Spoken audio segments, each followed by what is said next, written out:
Olá, nessa segunda parte falaremos sobre o comando block. O que vem a ser o comando block? O comando block, para quem está um pouco acostumado com programação, ele é o equivalente a subrotinas.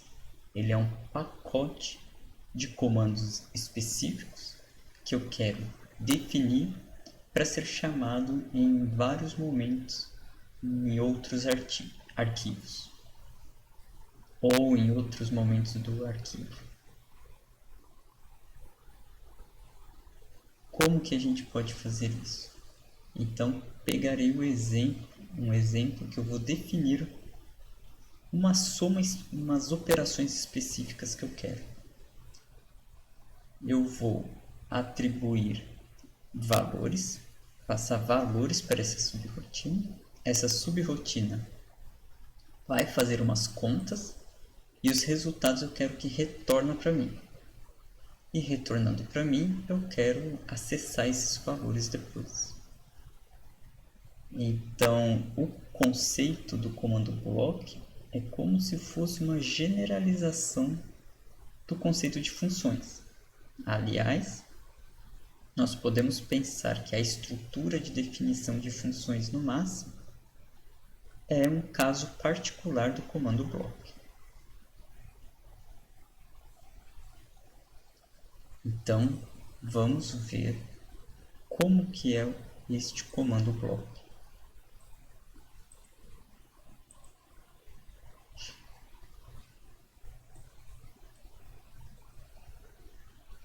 Então, vou definir uma subrotina chamada minha conta. Neste minha conta, vou passar as três variáveis x, y, z para o meu block, ou seja, para a minha subrotina. Então, isso está representado aqui na primeira linha. Este é o nome da minha subrotina. Essas são as três variáveis de entrada que eu vou passar para a minha subrotina. Eu vou identificar a minha subrotina com o comando block. E dentro desta subrotina, eu preciso falar para o máximo quem são as variáveis que estão ali dentro da minha subrotina. Neste caso, vão ser as variáveis A, B e C, que estão declaradas aqui logo após a abertura do comando block. Após isso, eu vou fazer a soma desses três valores, x, y, z, armazenar na variável A. Fazer a multiplicação com x, y, z, armazenar na variável B. E fazer x mais y dividido por z, armazenar na variável C. Essas três variáveis, vamos supor que eu quero que esses três valores volte da minha subrotina. Ou seja, a subrotina retorna para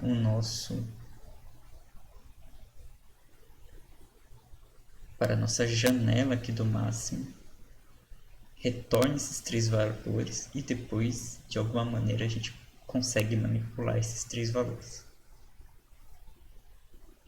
Para dizer quais são as variáveis de retorno, eu preciso usar aqui na última linha o comando return, que vão ser as variáveis A, B e C. E aqui é o encerramento da minha subrotina. Então, como que fica? Eu posso passar os valores 1, 1 e 1. Então, vou digitar conta 1, 1, 1. Vou passar esses três valores para minha subrotina, para o meu block. E aí ele retorna 3, 1, 2. Ou seja, aqui a soma, a multiplicação e x mais y dividido por z. Mas aqui só retornou. Se eu quiser ter acesso a essas variáveis para depois manipular, eu posso armazenar, por exemplo, numa variável resposta.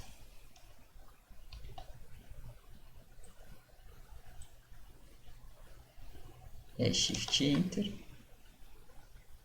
A resposta armazenei aqui, ó, na variável resposta. E aí eu posso ter acesso. Se eu digitar resposta posição 1, eu vou acessar o número 3. Se eu digitar resposta número 2, eu vou acessar o valor 1. Se eu digitar resposta posição 3, eu vou acessar o número 2.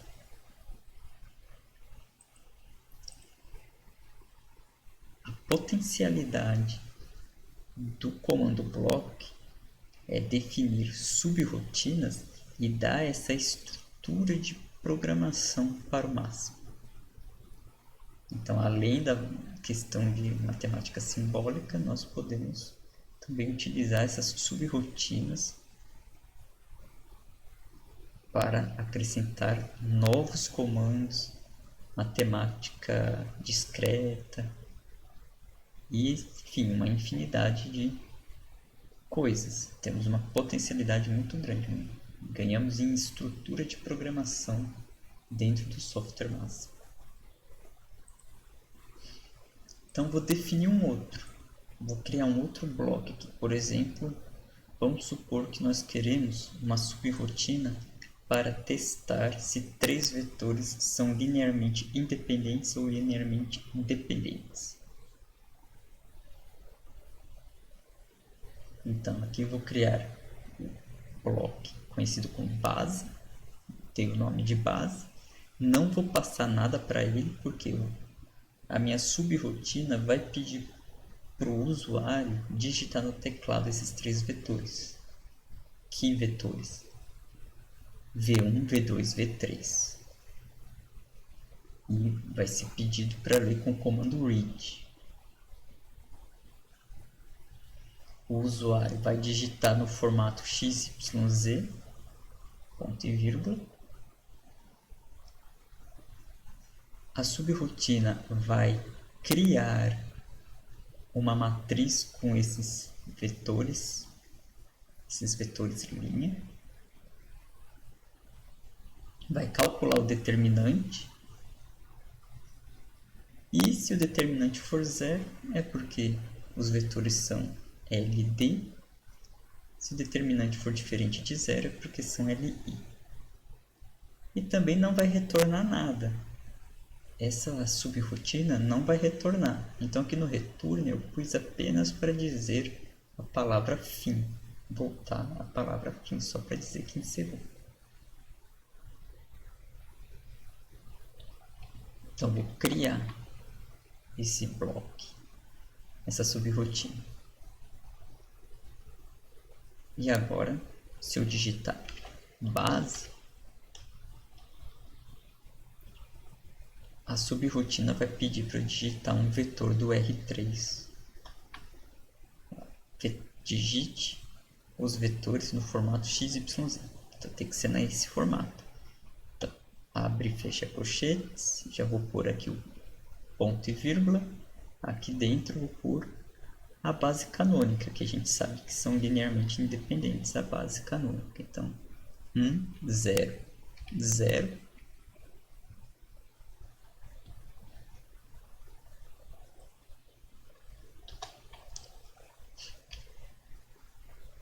0, 1, 0. E o vetor 0, 0, 1. Shift Enter. Pronto, a subrotina leu esses vetores, criou a matriz M, calculou o determinante e testou. E concluiu que os vetores são linearmente independentes.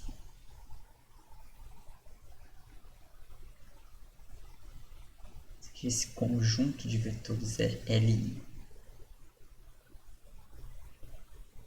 Se eu digitar base de novo, eu posso usar de novo e testar outros vetores. Por exemplo, vetor 1, 1, 0. Vou colocar um múltiplo do outro para identificar que são linearmente dependentes, ou seja, eu vou colocar o segundo vetor como um múltiplo do primeiro vetor.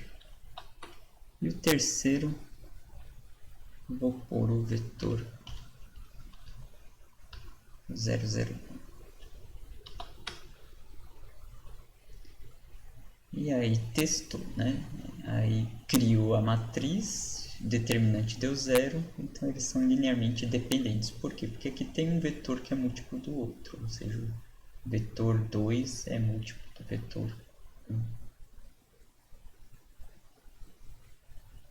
E este é o comando block. Entretanto, o comando block está definido dentro deste arquivo. E se eu quisesse definir ele fora, como se fosse uma biblioteca ou uma subrotina que pode ser acessado por outros arquivos também. Então, para isso, o Máxima tem a criação de bibliotecas ou de arquivos .mac. Para a gente ver isso, eu vou precisar compartilhar com vocês a minha tela. Então, deixa eu compartilhar a minha tela com vocês.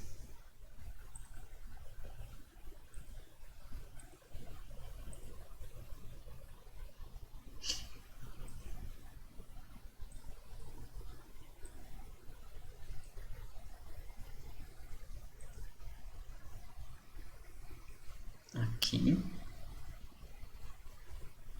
Eu vou abrir um outro arquivo. Aqui.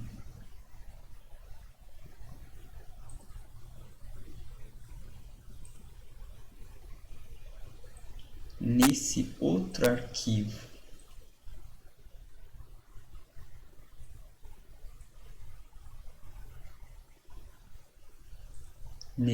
outro arquivo, eu vou pôr só o código da base para testar se é base. Então aqui, este arquivo,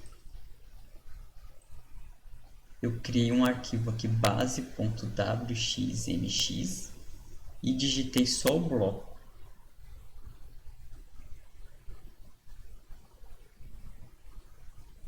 Só o bloco.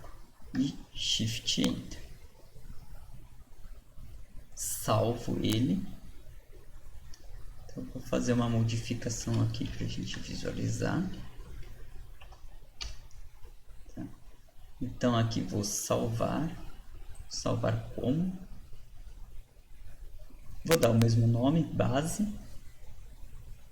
Então, o mesmo nome que eu dei aqui, eu vou dar para o arquivo wxmx, salvar. É que aqui eu já tenho ele, né? Mas vou pedir para substituir, para sobrescrever. Então, criei o wxmx, mas agora eu volto no arquivo e venho aqui em exportar.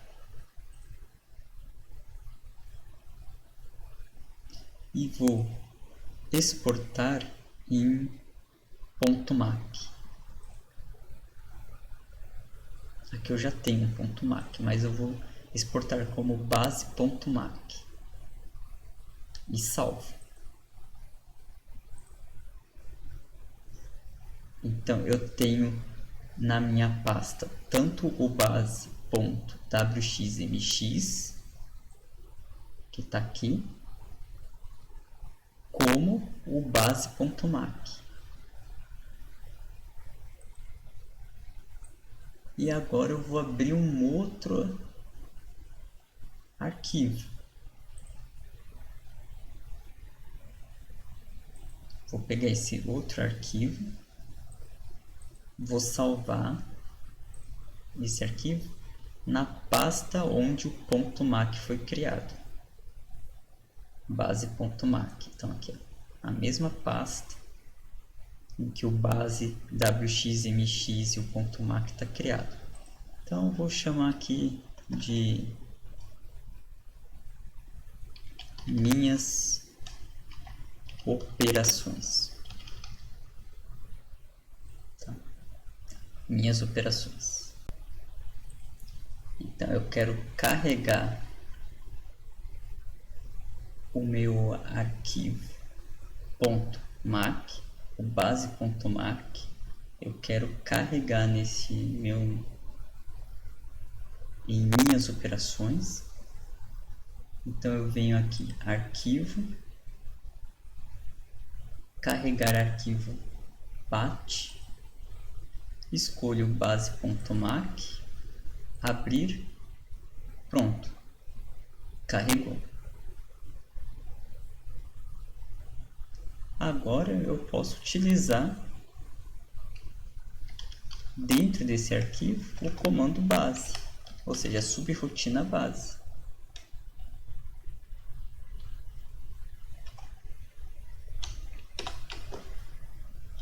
E aí digitar os vetores.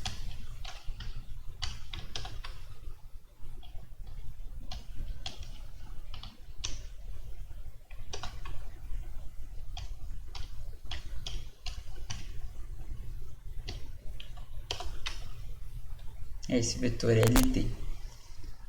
E eu posso fazer isso em qualquer arquivo que esteja dentro da pasta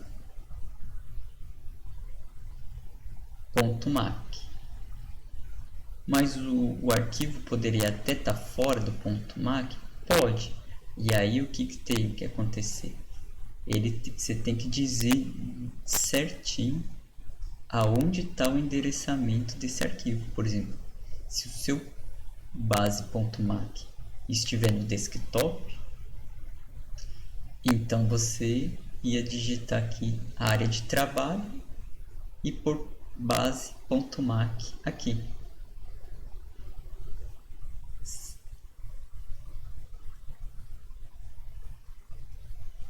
E isso eu não preciso fazer só com comando block. Eu também posso fazer isso com funções. Então eu posso, ao invés do meu base wxmx, eu vou abrir uma função. Vamos supor que eu uso uma função uma função bem conhecida. Vou abrir uma função aqui, conhecida na pessoal de microeconomia, o pessoal de economia estuda a função Kolbe-Douglas. Então, num outro arquivo, eu vou definir Kolbe-Douglas. Então, eu vou definir esta função Kolbe-Douglas, em que L é a variável que simboliza horas trabalhadas, ou seja, força de trabalho. K, capital investido. E aqui, constante A, constante C. 2 ponto igual, e aqui definido que nem função. Aqui, lado direito da igualdade. Shift Enter. Pronto, definiu essa função. Vou salvar esse arquivo. Eu já tenho uma Kolbe-Douglas aqui salva, mas ainda vou salvar como wxmx. Salvei. E vou exportá-la como biblioteca, que pode ser carregado depois para um outro arquivo. Então eu vou exportar como .mac.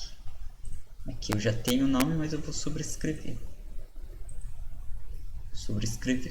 E agora eu vou voltar lá no arquivo que criamos, minhas operações. Vou carregar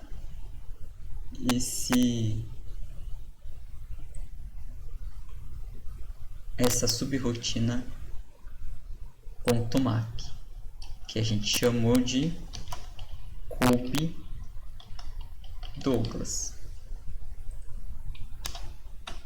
E pronto, carregamos 0.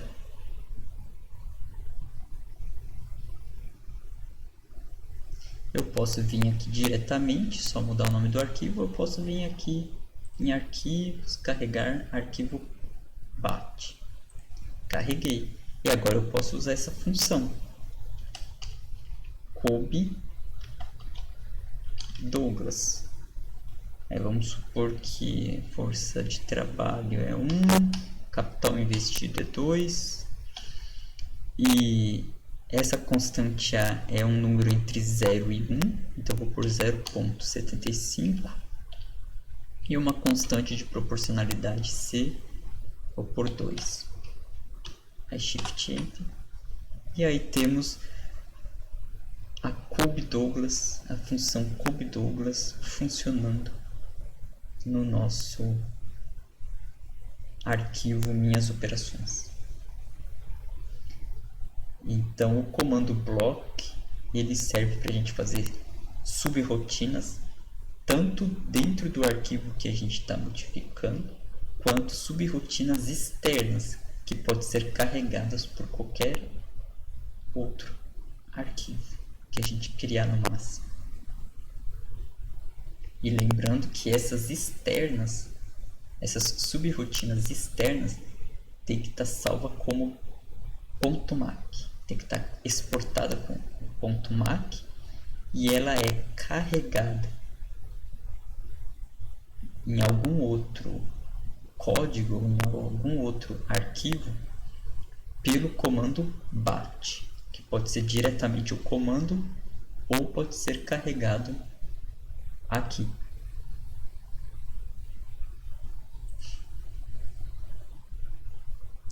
Então é isso. E assim a gente encerra a nossa sexta semana.